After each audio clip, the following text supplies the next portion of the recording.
네, 황교안 전 총리가 세월호 수사에서 외압을 했다라는 구체적으로 관련된 내용들이 드러났는데요. 한겨레 신문이 오늘 아침에 보도했습니다. 황교안 전 총리가 법무부 장관이던 2014년 세월호 사건 수사 과정에서 해경 1, 2, 3정장에 대한 업무상 과실치사 혐의 적용을 막지 못했다는 이유로 당시 변찬욱 광주지검장을 크게 질책했다라는 건데요. 또 김주현 당시 법무부 검찰국장도 업무상 과실치사 적용을 놓고 광주지검 수사팀을 지휘하던 조은석 대검찰청 형사부장과 여러 차례 언성을 높이면서 충돌했다라는 겁니다. 이 뉴스는 이제 몇 차례 저희도 전달해 드렸는데 이번에 이제 구체적인 이름, 직책들이 이제 등장을 하네요. 예, 네. 특정되기 시작한 겁니다.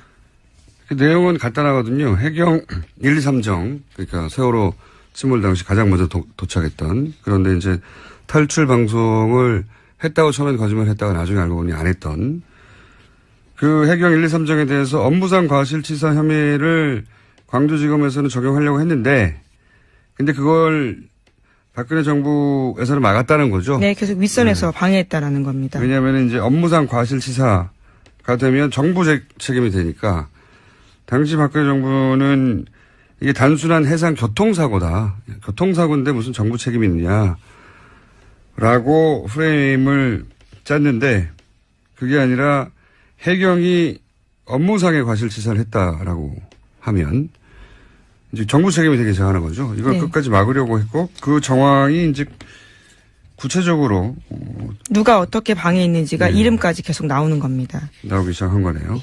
이게 몇 번 다뤄졌었어요. 그러니까 특검 때는 여기까지 가지를 못했고 당시 포커스가 이제 대통령과 이재용 부회장의 뇌물죄였기 때문에 용량이 거기 총 집중됐었고 이게 이제 특수본 그 이후 이어가는 특수본 때도 이 문제를 들여다본다고 했지만 실제로 황교안 총리나 수사를 안 했죠. 네, 핵심 당사자 부르지 않고 수사 마무리했습니다. 네, 그럴 수밖에 없었을 것 같아요. 왜냐하면 당시 대행 체제였으니까요. 대행 체제였고 네. 여권 넘버원의 주자, 잠재적인 주자로 여겨졌었고 부담이 됐었겠죠. 여하간 특수본에서도 특검에서도 이 부분은 제대로 수사를 안 했는데 이 사안을 오래 추적했던 한겨레에서 이제 일종의 뭘까요? 추가 특종이 나오는 거죠. 네, 그래서 검찰청법 위반일 수 있다라는 지적을 하고 있습니다.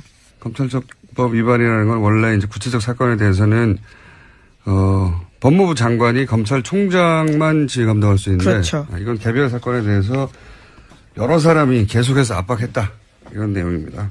그리고 나서 압박을 당했던 왜냐하면 결국은 황교안 당시 법무부 장관 더 거슬러 올라가서는 박근혜 정부의 뜻을 거스리고 일선 지검에서 이걸 적용을 했거든요. 예, 그렇죠. 업무상 과실치사로 적용을 해버렸더니 무슨 일이 벌어졌느냐. 사람들이 좌천되지 않았나요? 네, 인사보복을 당했습니다. 인사보복 당했다는 이야기는 과거에도 전해드린 적이 있는데 더 구체적으로 그 외의 사람들도 어떻게 됐는지가 이번 보도에 나와 있는데 변찬욱 광주지검장이 좌천됐다라는 이야기는 과거에도 전해드렸는데 이분은 아예 검사 옷을 벗었죠. 예, 그렇습니다. 뿐만 아니라 당시 그 해에 옷을 벗었어요. 예. 아, 그 다음 해입니다. 다음 해인가요? 예. 2015년에요. 잘못했군요, 제가. 예. 그 다음해입니다. 그리고요. 예, 뿐만 아니라 이두식 광주지검 차장도 서울고검으로 밀려났다가 검찰을 떠났다라고 하고요. 떠났고. 예. 조은석 형사부장도 결국은 좌천됐다라고 합니다. 그리고 뭐 전보됐다가 어디로 밀려났다 이런 얘기가 이제 떠돌기만 하다가 구체적 이름과 보직이 이제 나오기 시작한 이 사안은 다시 수사해야 되겠네요. 네, 알겠습니다. 다음 뉴스는요.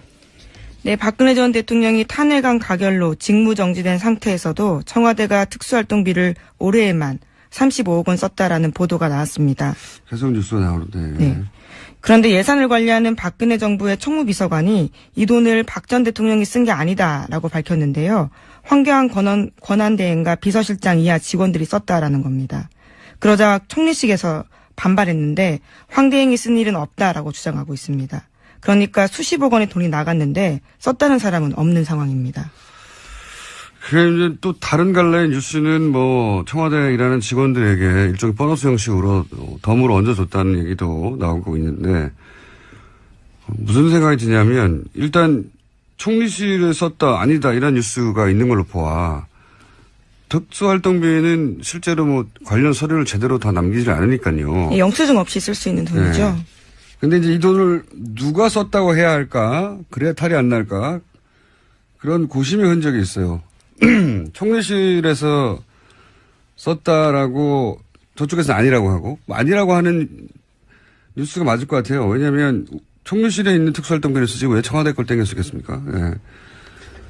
그러니까 이런 뉴스는 뭐랄까요? 누가 썼다고 하지? 이런 고심의 흔적이 보인다. 총무비서관은 이제 격리 역할을 하는 거거든요. 살림을 사는 거죠. 네, 자기가 직접 집행을 하는 건 아니에요. 그러니까 이걸 집행한 쪽은 누구냐? 제가 알기로는 이 돈은 민정이 장악한다고 저는 알고 있는데 다 쓴다는 게 아니라 그래서 민정 쪽에서 조사를 제대로 해야 되지 않을까. 그리고 이제 당시 분위기를 다시 되돌려 생각해 보면 현재 판결을 본인들이 이기고 대통령 복귀할 거라고 믿어 의심치 않았던 게 청와대 내부 분위기라고 뉴스가 많이 나왔잖아요. 저희도 그런 징후들을 얘기했었고. 그러면 그때로 돌아가서 그때 기준으로 가장 긴급한 게 뭐냐. 그때 기준으로 가장 긴급하고 중대한 거는 헌재 판결을 이기기 위한 모든 활동이란 말이죠. 특수활동비가 예를 들어서 소위 태극기 집회나 가짜뉴스 이런 활동과 어차피 아무도 모르게 집행할 수 있는 자금인데 이런 활동과 관련된 곳에 단 한 푼도 쓰이지 않았을까? 어차피 이길 헌재 판결인데 당시 청와대 내부 분위기로는 그런 가능성을 배제할 수 있나? 예.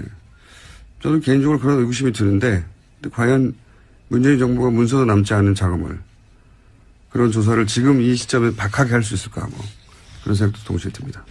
여간 찜찜한 뉴스로 남지 않겠는가? 네. 네, 하루 5천만 원씩 썼다는 뜻이거든요. 정말 많이 쓴 겁니다. 70일 동안 그렇죠. 35억이거든요. 하루도 안 빠지고 5천만 원. 예. 토요일 직원들 수당을 줬다고 하더라도 35억은 굉장히 많은 돈이어서요. 의문이 남는 건 사실입니다. 이렇게 해명될 일은 아닌 것 예. 같은데 과연 제대로 조사할 만한 자료가 있을까? 그리고 그 조사를 박하게 계속할 수 있을까? 민정. 우병우 전 민정수석도 조사 대상이 될 수 있는 건데 이 사안 관련해서 할 수 있을지는 모르겠습니다. 다음 뉴스는요?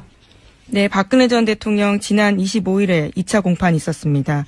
거기서 박 전 대통령 쪽은 검찰이 법원에 제출한 수사기록 대부분을 증거로 사용하는 데 반대한다라고 밝혔습니다. 참고인 조사받은 수백 명을 일일이 법정에 불러서 신문해달라는 요구를 해서 재판부에서 시간 낭비다라는 난색을 표하게 만들었습니다. 증인도 참고인도 이제 이게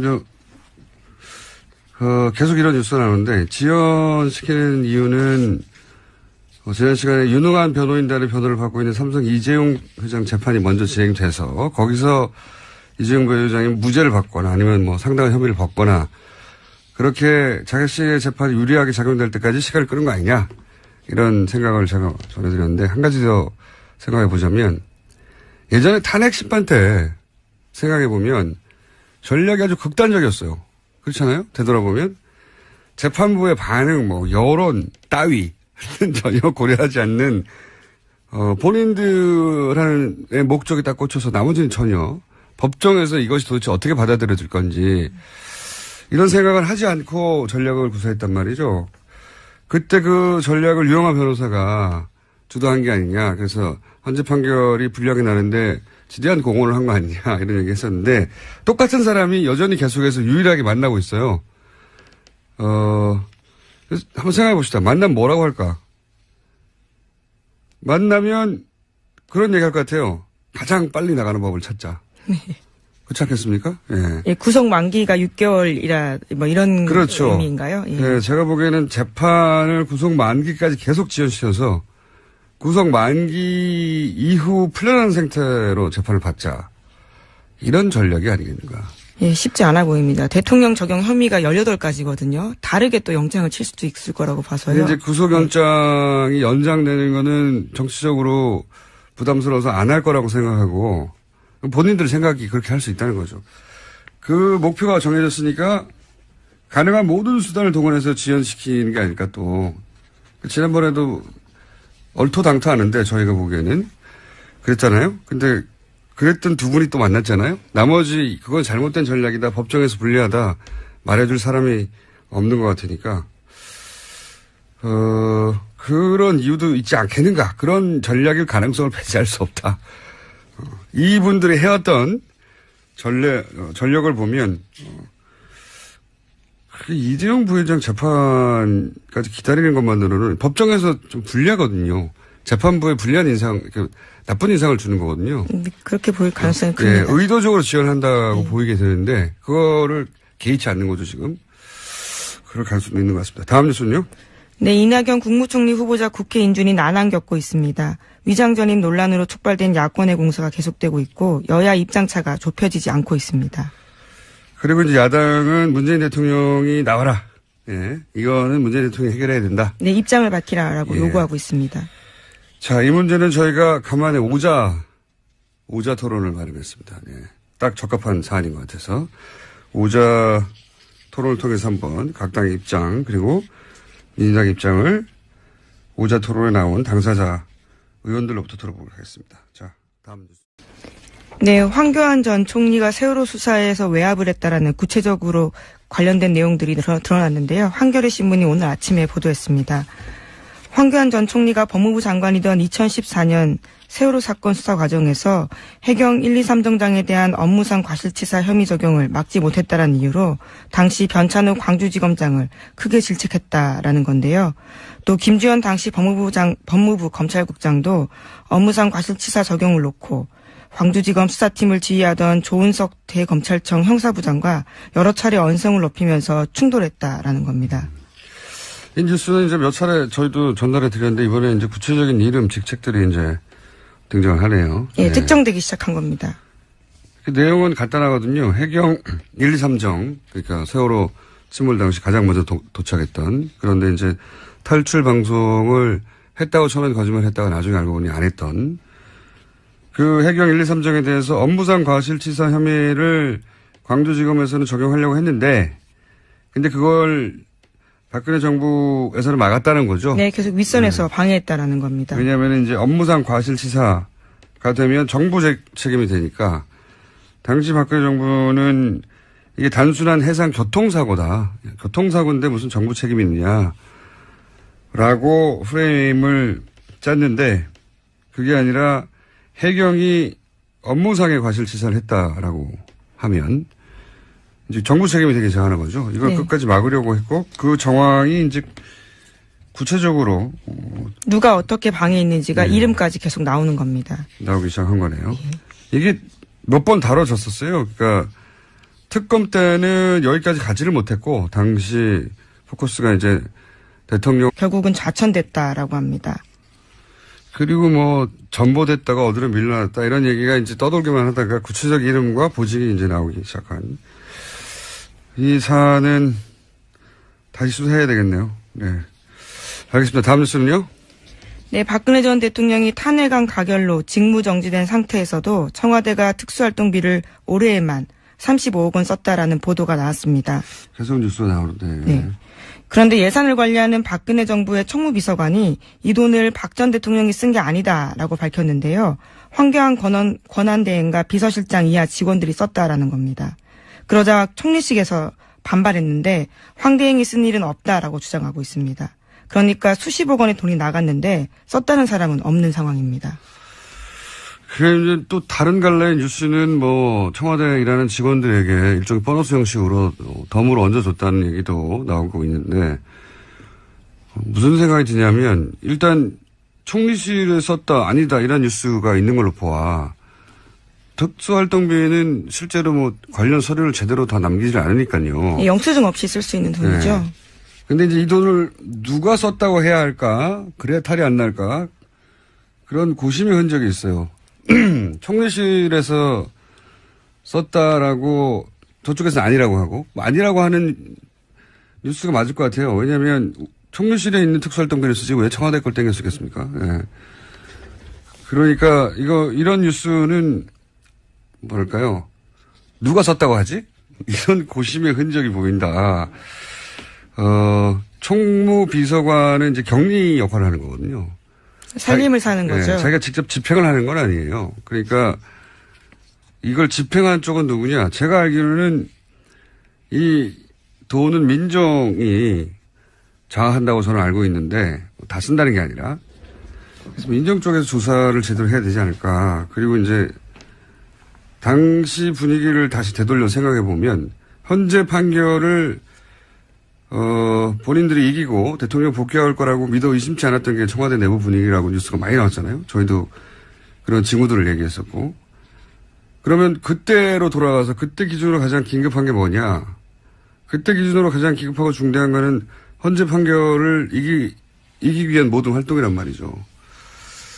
특수활동비가 예를 들어서 소위 태극기 집회나 가짜뉴스 이런 활동과 어차피 아무도 모르게 집행할 수 있는 자금인데 이런 활동과 관련된 곳에 단 한 푼도 쓰이지 않았을까?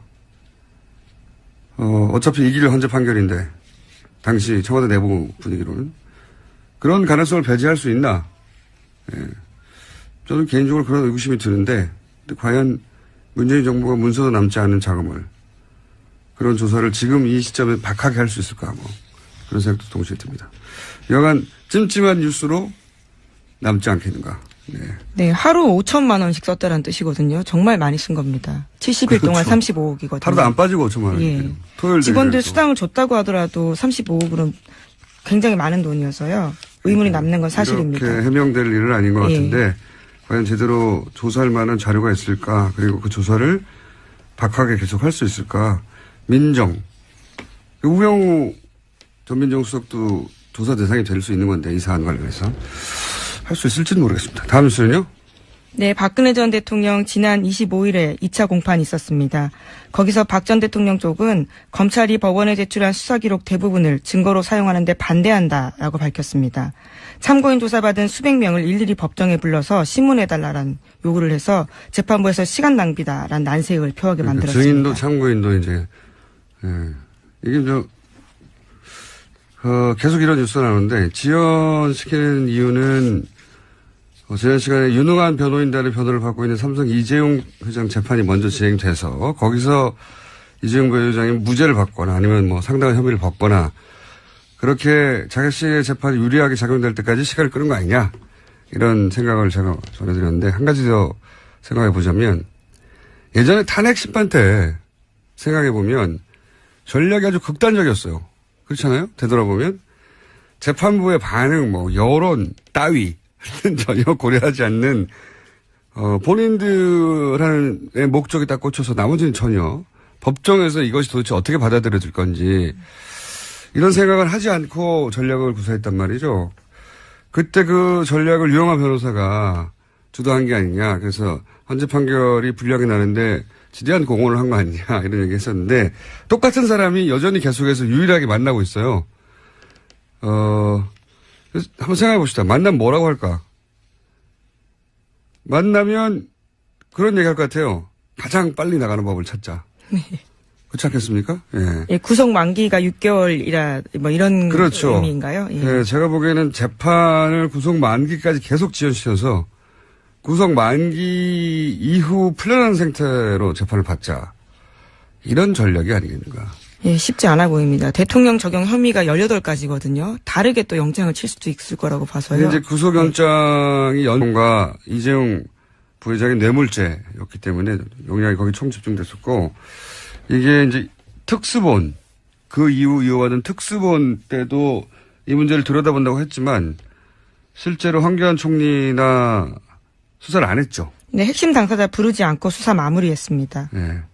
그럴 수밖에 없었을 것 같아요. 왜냐하면 당시 대행 체제였으니까요. 대행 체제였고 예. 여권 넘버원의 주자, 잠재적인 주자로 여겨졌었고 부담이 됐었겠죠. 여하간 특수본에서도 특검에서도 이 부분은 제대로 수사를 안 했는데 이 사안을 오래 추적했던 한겨레에서 이제 일종의 뭘까요? 추가 특종이 나오는 거죠. 네, 그래서 검찰청법 위반일 수 있다라는 지적을 하고 있습니다.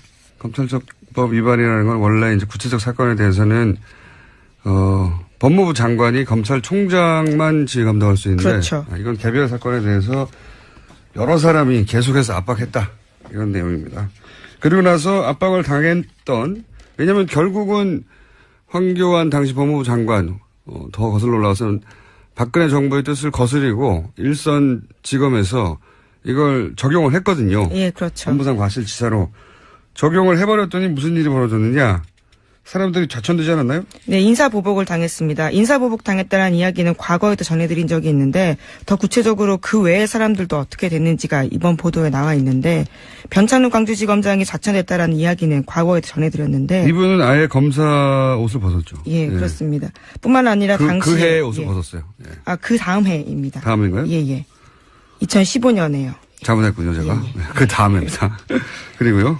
예, 뿐만 아니라 이두식 광주지검 차장도 서울고검으로 밀려났다가 검찰을 떠났다라고 하고요. 떠났고. 예. 조은석 형사부장도